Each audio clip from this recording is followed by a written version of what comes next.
sidang salat subuh berjamaah yang sama-sama dimuliakan oleh Allah. Kita lanjutkan kajian kita untuk merealisasikan firman Allah dan jagalah salatmu, yaitu tentang hal-hal yang disunahkan ketika yang berkaitan tentang pelaksanaan salat. Pada bahasan yang lalu kita sudah membahas hal-hal yang disunahkan oleh Rasulullah sallallahu alaihi wasallam sebelum pelaksanaan salat. Ya. Maka pada giliran hari ini kita akan membahas tentang sunnah-sunnah yang dilaksanakan pas kita sedang melaksanakan salat itu sendiri. Ya. Maka dalam kitab ini diungkapkan saniha, yang kedua, as-sunanul lati tuaddi asna'as shalah, yaitu sunnah-sunnah yang dilaksanakan ketika kita sedang melaksanakan salat. Jadi sunnah ini terlaksana di tengah kita sedang melaksanakan sholat, udah masuk di dalam pelaksanaan sholat. Dan itu dikatakan di sini, wa hadhihi sunanu katsiratun, sunnah ini banyak sekali. Wa hiya tanqasimu ila qismatain, dan itu dibagi oleh ulama menjadi dua. Ya, jadi sunnah yang pelaksanaannya terkait dengan pelaksanaan sholat, sunnah sholat yang ada di dalam pelaksanaan sholat sendiri, itu banyak sekali, dan itu dibagi oleh ulama menjadi dua bagian. Yang pertama namanya sunnah ab'ad, yang kedua namanya sunnah hayat. Yang membagi ini siapa? Yang membagi ini ulama, karena realisasi pembagian Rasul. Memang Rasul tidak membahasakan, oh ini ada lo sunnah ab'ad, oh ini ada lo sunnah hayat, enggak begitu. Tapi dalam realisasinya Rasulullah itu membedakan antara sunnah hayat dengan sunnah ab'ad. Jadi apa itu sunnah ab'ad? Sunnah ab'ad itu adalah pelaksanaan ibadah, bagian dari pelaksanaan ibadah sholat, yang kalau kita tinggalkan tidak sah sholat kecuali kita ganti dengan sujud sahwi. Ya, nanti akan kita sebutkan hadisnya yang menjelaskan bahwa ini betul hukumnya sunnah. Tapi sunnahnya dia terkait keabsahan sholat, itu kalau kita sengaja tinggalkan atau kita meninggalkannya, maka untuk keabsahan sholat harus diganti dengan sujud sahwi. Contohnya apa? Dalam hadis Nabi itu diriwayatkan bahwa pernah suatu saat Nabi Shallallahu Alaihi Wasallam sholat zuhur bersama dengan sahabat. Pas begitu rakaat kedua, dia langsung berdiri, enggak tasyahud awal.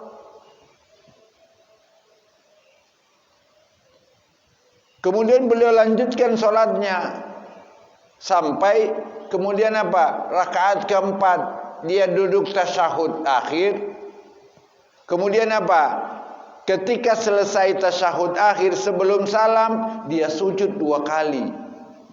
Baru kemudian dia salam. Ini hadisnya diriwayatkan oleh Imam Muslim.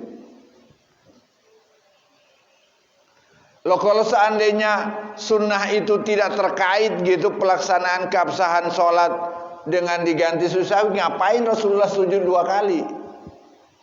Jadi tasyahud itu bukan rukun sholat, tasyahud awal. Sepakat para ulama itu bukan apa? Tasyahud itu bukan rukun sholat. Kalau begitu apa dong kedudukannya? Kita katakan sunnah biasa, dia harus diganti dengan sujud sahwi. Maka apa? Disebutlah oleh istilah para fuqaha namanya sunnah ab'ad. Itu ya. Kalau sunnah hayat apa?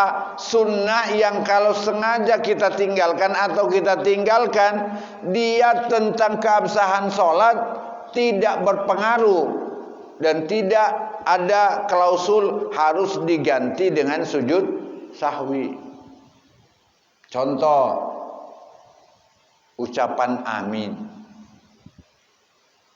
Bapak umpamanya imamnya bilang waladdallin, atau kita baca waladdallin, terus kita tidak baca amin, udah sholatnya tetap sah, cuman mengurangi kemuliaan pelaksanaan sholat. Itu namanya sunnah hayat. Nah, maka apa saja yang termasuk sunnah ab'ad? Di sini dikatakan wa sunanul ab'ad laisat kasiratun. Yang termasuk kriteria sunnah ab'ad tidak terlalu banyak. Bisa dihitung dengan beberapa jari saja. Ya. Yang pertama apa? Al-julusu lit-tasyahhudil awal. Duduk untuk tasyahud awal. Duduknya itu sendiri sunnah abad. Seandainya ada orang pas gitu sholat zuhur, di rakaat kedua dia langsung berdiri gitu setelah rakaat kedua, tidak tasyahud awal, tapi dia baca tasyahudnya pas berdiri. At-tahiyyatul mubarakatus shalawat ibadulillah. Ya, maka apa? Dia tetap harus sujud sahwi karena dia tidak duduk untuk tasyahud awal. Itu. Kemudian apalagi wat tasyahudul awal, lafaz ucapan tasyahudnya, doanya. At-tahiyyatul mubarakatus shalawat. Tasyahudnya, doa tasyahud awalnya. Jadi kalau ada orang duduk untuk tasyahud tapi tidak baca doanya, sama, berarti tidak melaksanakan tasyahud awal. Makanya kenapa kok dipisah-pisah, kok bukan jadikan satu paket? Karena ada orang, boleh aja ada orang duduk untuk tasyahud tapi dia tidak baca doanya. Ada orang baca doa tasyahud tapi sambil berdiri. Itu semua tidak memenuhi kriteria membaca tasyahud. Tetap harus tetap harus diganti dengan sujud sahwi demi keabsahan sholat. Kemudian yang ketiga, wassalawat ala nabi sallallahu alaihi wasallam akibas tasyahudil awal, yaitu mengucapkan, membaca solawat kepada baginda Rasul di tasyahud awal. Kan kalau kita habis tasyahud terus Allahumma salli ala Sayyidina Muhammad, ya, itu untuk tasyahud awal. Cukup sampai Nabi Muhammad sunnah abadnya, keluarganya masuknya sunnah hayat. Kalau kita tidak baca untuk keluarganya di tasyahud awal, enggak ada masalah. Yang penting cuma mengurangi keabsahan, mengurangi kemuliaan, keafdolan, ya, kebagusan pelaksanaan sholat. Kemudian yang selanjutnya, wassalawatu ala alin nabi, ya, yaitu membaca solawat kepada, membacakan doa dan solawat kepada keluarga Nabi. Wa ala ali Muhammad atau wa ala ali Sayyidina Muhammad. Ya. Itu adalah sunnah ab'ad di mana di tasyahud akhir. Tasyahud awal salawat ke nabinya yang merupakan sunnah abad, salawat kepada keluarganya itu sunnah abad yang harus diganti kalau kita tidak lakukan dengan sujud sahwi, itu adalah di sholawat kedua. Di tasyahud kedua, maaf, di tasyahud akhir. Di tasyahud jadi kalau sholawat untuk tasyahud awal sholawatnya ke Nabi aja yang sunnah abad. Kalau sholawat ke keluarga yang sunnah abad di tasyahud akhir. Ya. Kemudian apalagi wal qunut. Ya. Membaca doa kunut, melaksanakan doa kunut ini adalah sunnah abad, wabil khusus dalam mazhab Imam Syafi'i. Nah, karena ini persoalannya terlalu banyak hal yang bahkan dikritisi, bahkan dipersalahkan kalau orang kunut, maka saya ingin lebih menjelaskan tentang kunut. Kunut itu dibagi menjadi 3 bagian. Kenapa kok dijelasin seperti ini?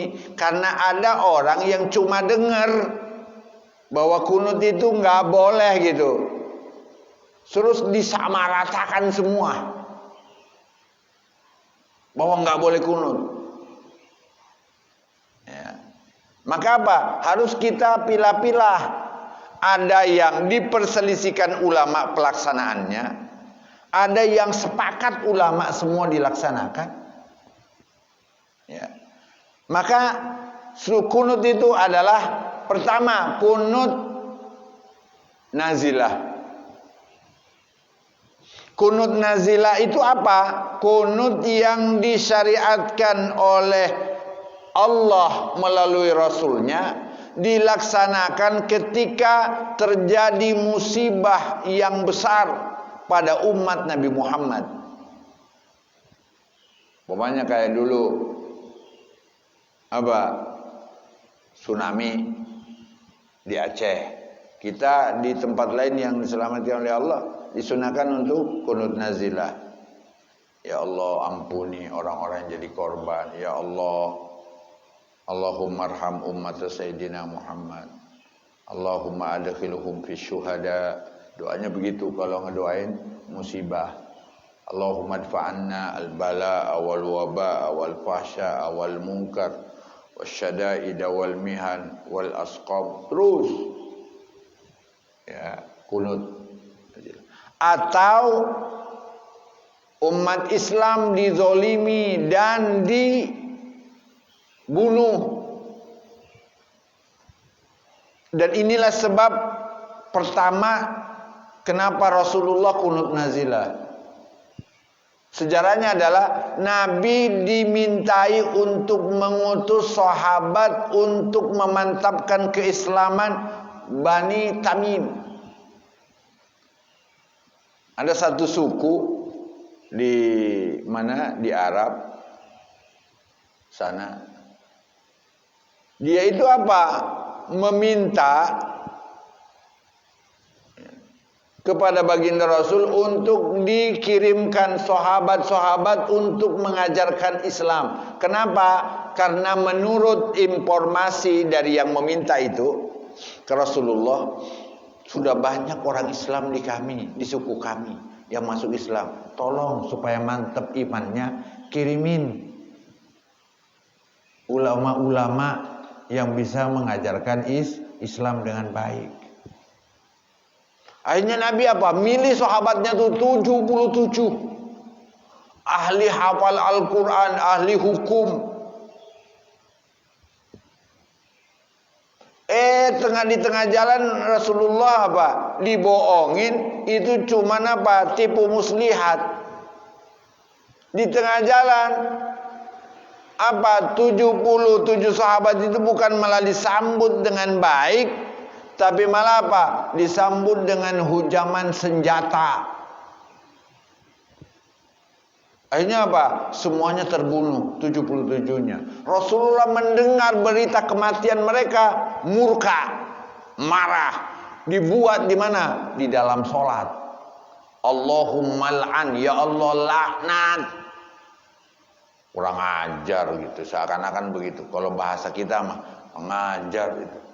Saya ditipu, nabimu aja ditipu ya Allah. Allahumma al'an, laknat. Ya Allah, jatuhkan hukuman buat mereka. Itu dilaksanakan oleh Nabi, doa kunut dalam semua sholat. Sholat subuh Rasulullah kunut nazilah, sholat isya Rasulullah kunut nazilah, sholat maghrib Rasulullah kunut nazilah, sholat asar Rasulullah kunut nazilah, sholat zuhur Rasulullah selama 1 bulan. Ya. Kemudian apa? Rasulullah setelah itu ditegur oleh Allah di dalam Al-Quran. Muhammad, cukup. Memang kamu mah tidak disuruh untuk menghakimi orang. Kamu disuruh untuk mengajak mereka baik, tapi bukan engkau yang menghakimi. Aku satu-satunya yang berhak menghakimi mereka. Akhirnya Nabi berhenti kunut nazilah. Nah, itu syariatnya tuh. Ya, jadi sebabnya. Jadi kalau ada umat Islam terbunuh kayak umpamanya nih contoh zaman sekarang kan umat Islam yang dizolimi itu kan di Palestina. Udahlah negerinya dirampas, orangnya dibunuh. Kita boleh ngedoain orang Yahudi celaka. Allahumma al'anil yahud aduwuka wa aduna. Ya Allah, musuh itu hancurin tuh, binasakan orang-orang Yahudi, buat mereka tidak betah hidup di bumi umat Islam yang dirampas. Zalzil aqdamahum, ya Allah, kocar-kacirkan ya kedudukan mereka. Kenapa? Cuma itu yang bisa kita lakukan. Kita mau ngirim tentara ke sono, ya pada takut Pak. Orang Indonesia nih dikirim ke sana jadi tentara buat membelai, bukan malah diketawain sama anak-anak. Ada suara mesiu, pada ngumpet, ya katanya jadi pejuang begini. Nggak usah kirim dah, yang penting kirim doa aja dah. Makanya mujahid di sana itu dari kecil sih suka dengar mesiu, bom meledak gitu, makanya mereka seakan-akan kayak apa? Kayak petasan aja. Nah, sementara kita yang jarang, yang ngeri Pak, ngedengar suaranya. Itu maka apa? Doain. Ya, agar supaya mereka. Itu pertama namanya kunut nazilah. Semua ulama sepakat kunut nazilah boleh sunnah dilaksanakan kalau klausul sebabnya terjadi di semua sholat, bukan cuma subuh.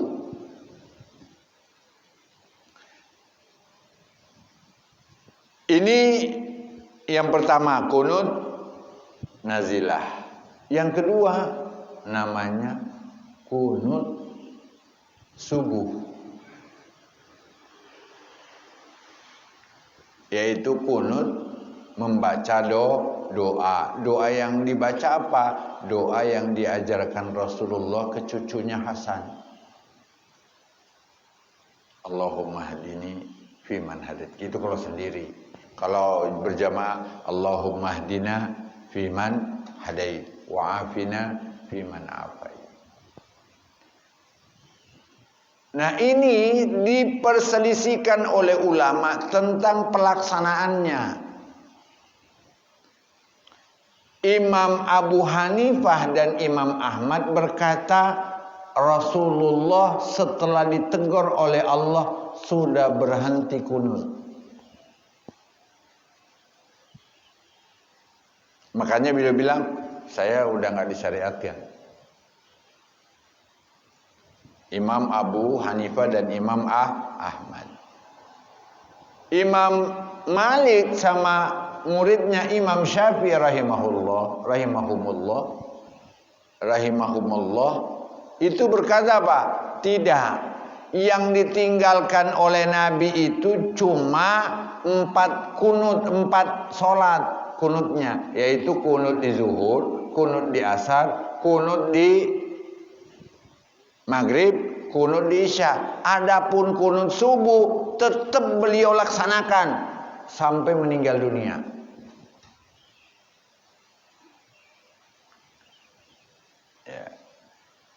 Dari dulu kala sampai tahun abad ke-13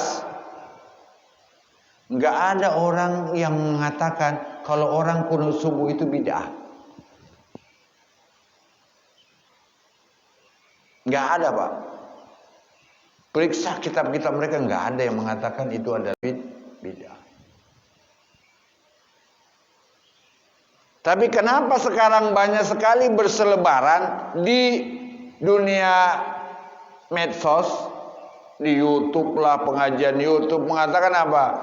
Kunut subuh itu adalah bid'ah. Dari mana kok sebabnya ada kata bid'ah? Itu sebenarnya adalah penjelasan mereka sendiri, orang-orang zaman sekarang, ya, yang mengartikan hadis seorang sahabat ketika ditanya oleh anaknya. Itu dimuat hadisnya di Sunan Nasa'i. Ketika seorang sahabat ditanya oleh anaknya, "Ya abati," atau "Ya abi," wahai ayahku tersayang, ente dulu kan pernah sholat subuh berjamaah sama Rasulullah. Ente pernah dulu sholat subuh bersama Abu Bakar. Ente dulu pernah sholat subuh bersama Umar. Ente dulu pernah sholat subuh bersama Utsman. Afakanu yaknutun? Mereka itu pada kunut enggak kalau subuh?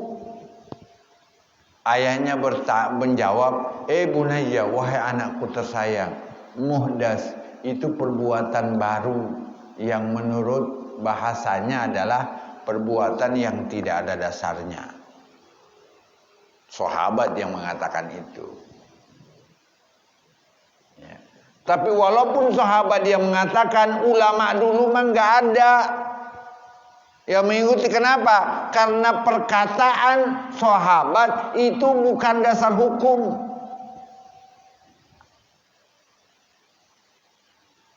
Walaupun perkataan mereka sangat diperhatikan dalam landasan hukum Islam, tapi dia sendiri bukan landasan hukum. Yang menjadi landasan hukum itu adalah Rasulullah, perkataannya. Gitu. Makanya apa? Ulama dulu nggak pernah dia mengatakan ini bid'ah. Diperiksa dulu ini ada dalilnya enggak.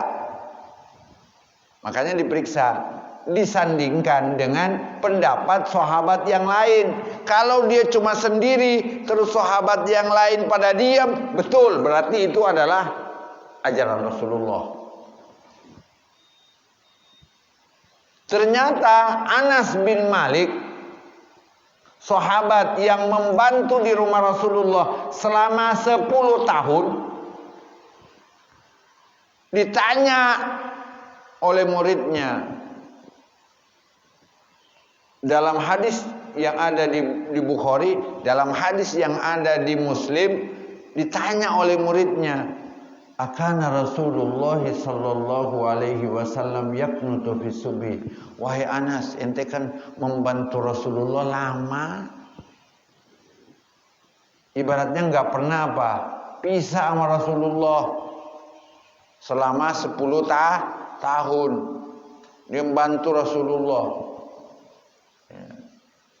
Akana Rasulullah yaknutu fi subhi. Adakah baginda Rasulullah kunut subuh? Apa jawaban Anas?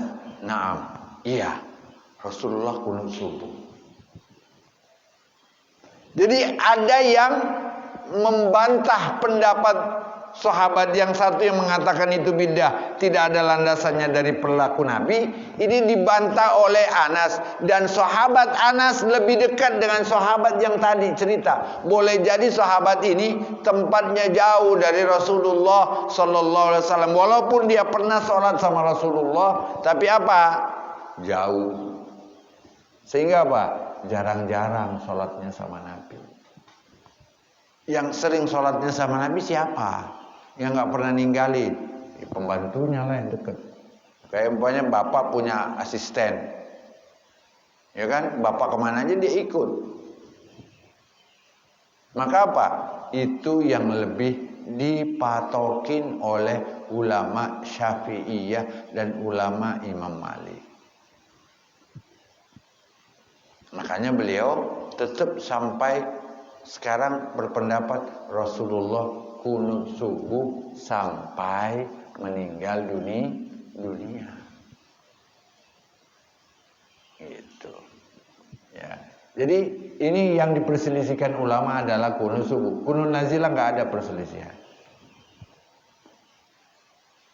Jadi kalau ada orang yang mengatakan ente kunut subuh bid'ah, berarti orang ini waktu dulu ngaji nggak kental kopinya Pak, maka ada yang hadis kelewat.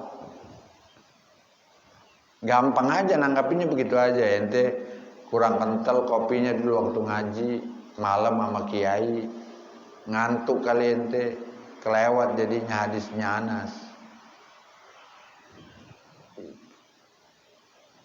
Lihat Imam Ahmad bin Hambal yang meriwayatkan hadis bahwa Nabi itu kunut subuh sampai meninggal dunia. Walaupun dia tidak mengambil hadis itu, beliau tidak berani mengatakan kunut itu adalah bid'ah.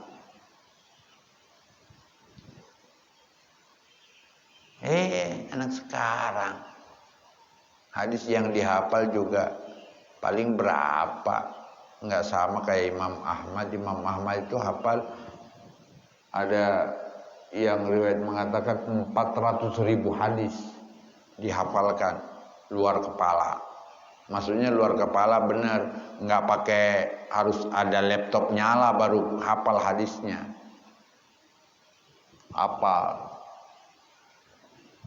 Beliau berkata, enggak, cuman saya berpendapat Nabi tidak kunut subuh. Sudah dulu kala iya, tapi sekarang udah enggak. Dan itu ulama punya hak untuk menafsirkan hadis Nabi. Nah, kebetulan imam yang kita ikutin, yang kita panutin, ya, mengatakan kunut, sama sekali kita kunut. Nggak usah mencela-mencele. Dengar dari pengajian ono kagak kunut jadi kagak kunut. Udah istiqomah, betul itu berarti apa kunut. Dan juga kunut itu kan maknanya sangat bagus. Coba Allahumma hdini fiman hadadi, ya Allah berikan aku hidayah sebagaimana orang-orang dulu telah Engkau berikan hidayah yang duluan dari kami. Yang bagus. Wa'afini fiman afat, ya Allah murnikan akidahku, sehatkan badanku sebagaimana telah Engkau murnikan akidah orang dulu dan Engkau sehatkan badan mereka. Wa tawallani fiman tawalla, ya Allah berikan aku pemimpin sebagaimana Engkau telah memilih pemimpin buat para sahabat, yaitu Rasulullah sallallahu alaihi wasallam. Bagus maknanya gitu. Sehingga apa? Enggak mungkin yang kayak begini ini kita kategorikan bid'ah, yang kemudian klausulnya bid'ah itu bisa menyebabkan orang masuk neraka. Dari mana? Enteng banget lisannya mengucapkan ini bid'ah. Kenapa kok saya jelaskan? Karena kebetulan Pak, kita anak-anak muda ini main medsos. Kalau bapak-bapak mah jarang udah main medsos. Yang muda-muda ini yang gampang terpengaruh nih. Bapaknya kunut pulang-pulang. Bapak itu bid'ah tuh Pak. Dari mana kamu tahunya? Dari medsos. Ya Pak, yang nyampein itu Pak, jenggotnya panjang, jidatnya hitam Pak, nonjol lagi. Yang bilang bid'ah itu. Saya percaya Pak, dia tuh ahli sujud. Tetep ente nggak kurang kental ngajinya. Itu nggak usah berantem, gitu aja. Kalau kata para ulama-ulama yang kunut, udah cangkem ele aja, bodoh. Yang penting mas saya udah jawab aja dengan baik gitu. Udah, kami mah kunut. Kalau ente kagak mau kunut, udah diem. Ya, gitu. Itu adalah kunut subuh. Kemudian kunut apa lagi? Kunut witir. Ya, kunut witir. Kunut witir itu semua ulama berpendapat harus dilaksanakan, dalam artian ini mah sunnah abad. Demi keabsahan sholat sunnah witir.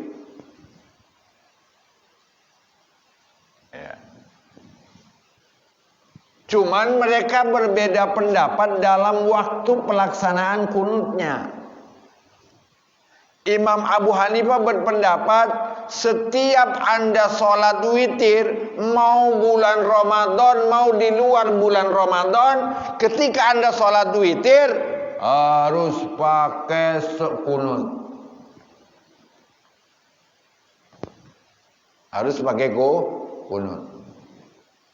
Allahumma hdini fiman hadait. Dia kalau subuh kagak, tapi sholat witir dia bilang dalam semua waktu, setiap kita sholat witir kudu pakai kunut. Itu Imam Abu Hanifah. Imam Malik berpendapat kudu kunut subuh di sholat witir cuman di bulan Ramadan, selama bulan Ramadan. Dari mulai tanggal 1 Anda sholat witir kudu pakai kunut. Ya. Kalau Imam Abu Hanifah lebih dahsyat lagi, pokoknya setiap sholat witir kunut, mau di luar bulan Ramadan. Tadi nih kalau saya sholat witir, menurut Imam Abu Hanifah wajib saya, dalam artian apa? Kudu mesti harus kunut. Demi keabsahan sholat witir. Nah, Imam Ahmad sama Imam Syafi'i berpendapat kunut witir itu dilaksanakannya, sunnahnya di pertengahan bulan Ramadan ketika kita sholat witir.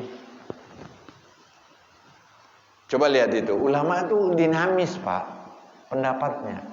Kadangkala dalam persoalan yang ini, dalam kunut subuh barengan sama Imam Abu Hanifah. Di sini barengan sama Imam Syafi'i. Kunut subuh Imam Ahmad pendapatnya sama kayak Imam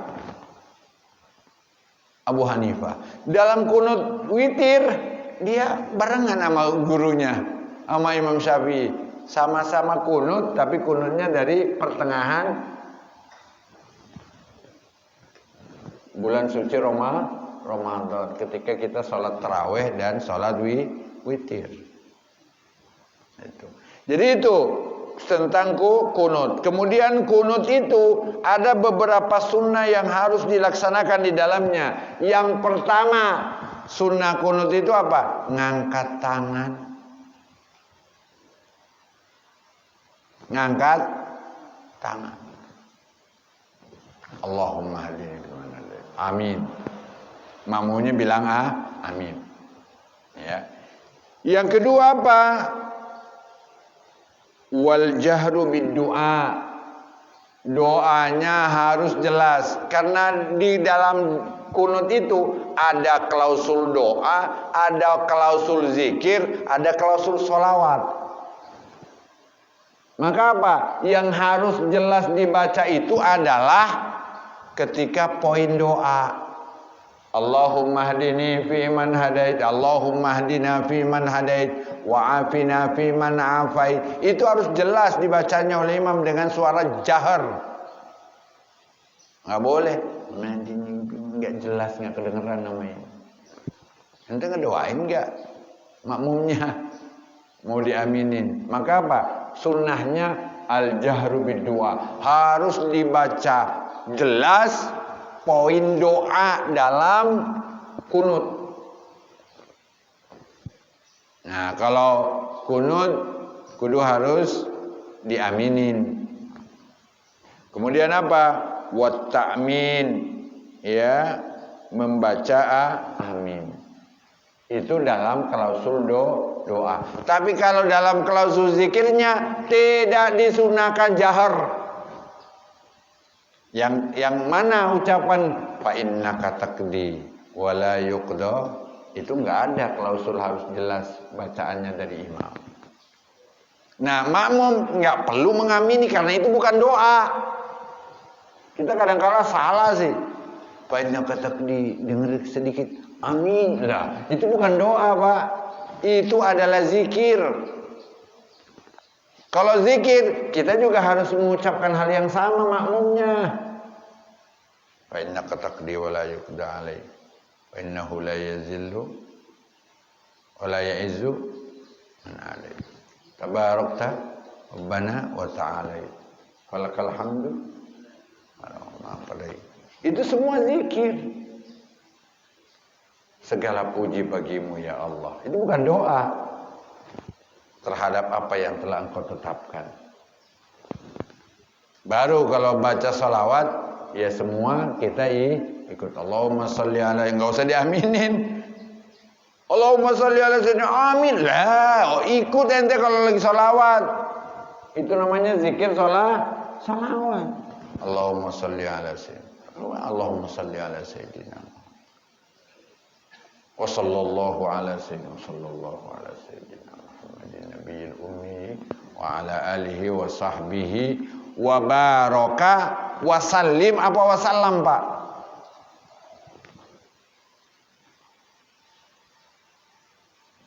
Wa baraka wa sallim apa wasallam? Kita kalau mau menentukan salim apa salam, itu lihat klausul awal salawatnya. Kalau wa sallallahu salam, Allahumma salli wa sallim, itu lihatnya di situ, Pak. Kalau bacanya wa sallallahu, ya berarti salam. Patah lamnya di awal, patah juga lamnya di akhir. Kalau kasrah, Allahumma salli ala sayyidina Muhammad wa ala alihi wa sahbihi wa sallim, jangan wasallam. Itu. Jadi jelas itu mah. Wa sallallahu ala sayyidina Muhammad wa sallallahu ala sayyidina Muhammadin nabiyil ummi wa ala alihi wa sahbihi wa sallam. Itu. Kemudian yang selanjutnya ini, makanya kita kudu harus ngaji. Betul, Pak. Setiap selesai doa ada klausul mengusapkan muka dengan kedua telapak tangan dalam doa. Dalam doa apa? Dalam doa di luar sholat. Kalau di dalam sholat nggak boleh, malah dilarang oleh Rasul. Makanya kita kalau ngaji itu harus jelas. Oh, ini prakteknya di mana nih ngusapin muka? Jangan di semua doa. Doa di dalam sholat nggak boleh. Nggak boleh habis itu Allahumma hadina bis. Baru sujud.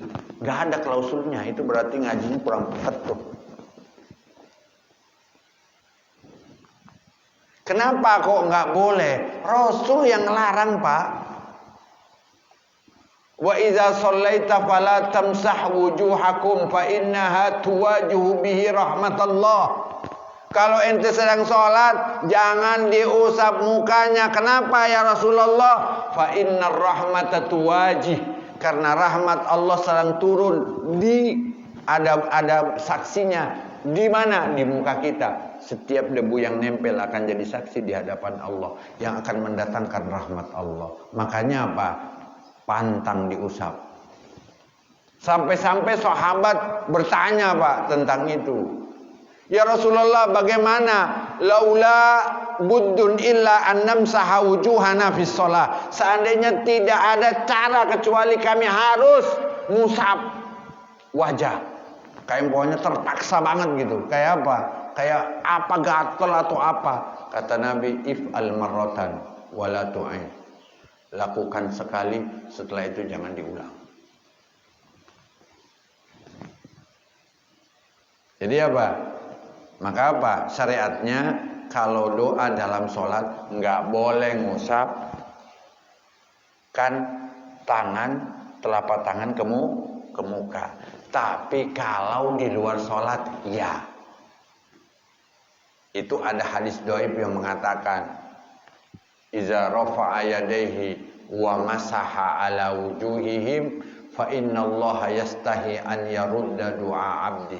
Kalau dalam hadis dhaif itu dikatakan, kalau kita berdoa terus kita setelah berdoa usapkan ke muka, Allah malu kalau nolak doa kita. Itu di luar sholat. Jangan jadi umum di semua doa. Maka harus apa? Harus tahu ini letaknya pelaksanaan di mana nih. Maka hati-hati kalau ngajinya cuman pendengaran Pak. Jangan suka bikin kesimpulan sendiri. Enggak, kemarin ngaji katanya kalau doa pokoknya doa usap. Betul, di luar sholat. Di dalam sholat enggak. Sama kayak apa? Walaupun bagus, ya walaupun bagus, tetap tidak boleh dilaksanakan. Menjawab salam bagus enggak Pak? Bagus enggak? Bagus enggak? Wajib enggak? Wajib. Tapi kalau di sholat boleh. Apa tadi itu yang jawab salam? Sini. Fa inna hadhihi shalah la tasihhu fihi min kalamin nas illa al-Qur'an wa du'a. Enggak boleh. Wahai Mu'adz, ini sholat yang kita lakukan ini tidak ada yang boleh dari perkataan manusia yang jawab salam kayak apa kayak, kecuali adalah baca Quran dan doa dalam sholat. Cuma itu doang. Bagus nggak Pak jawab salam? Makanya kita harus menempatkannya pada tempatnya. Sama kayak itu juga, ngusapin muka setelah doa, tangan, bagus. Tetapi itu di luar sholat. Kalau di dalam sholat, jangan bikin aturan dewek, kesimpulan sendiri. Kan banyak gitu yang suka. Habis kunut, habis baru sujud. Saya bilang ngajinya kurang peket nih. Ya, gitu. Itu pentingnya kita sehingga kita bisa menempatkan sesuatu pada tempatnya, sehingga tidak salah melihat dan menilai serta memutuskan sesuatu.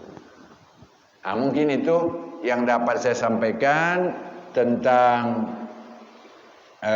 kunut dan hal inilah ya. Dan kunut itu adalah kalau imamnya duduk ya dia bacanya sambil duduk ya, tapi umumnya adalah al-qiyamu bil kunut, harus berdiri kalau kita kunut. Kecuali kalau imamnya duduk ya makmumnya tetap berdiri, jangan ikut duduk baca kunut. Ngamin, amin sambil duduk nggak, udah biarin aja imamnya. Itu ya. Begitu mungkin yang dapat kami sampaikan, karena sudah jam 6 juga pas. Maka mudah-mudahan ini menambah ya kemuliaan pelaksanaan sholat kita, baik sholat subuh maupun hal-hal yang disunahkan, sehingga kita bisa paham, oh ini ada sunnah abad namanya. Kalau saya tinggalkan baik sengaja atau tidak sengaja, maka demi keabsahan sholat saya harus sujud sahwi. Yang menentukan sujud sahwi itu bukan Imam Syafi'i. Yang menentukan ada sunnah abad itu bukan Imam Syafi'i tapi Rasulullah. Cuman diistilahkan oleh para ulama disebut namanya sunnah abad. Kenapa? Karena itu bukan rukun, bukan juga sunnah biasa. Makanya disebutlah sunnah ab'ad. Gitu ya. Ini mungkin yang dapat kita sampaikan. Mari kita tutup dengan membaca doa.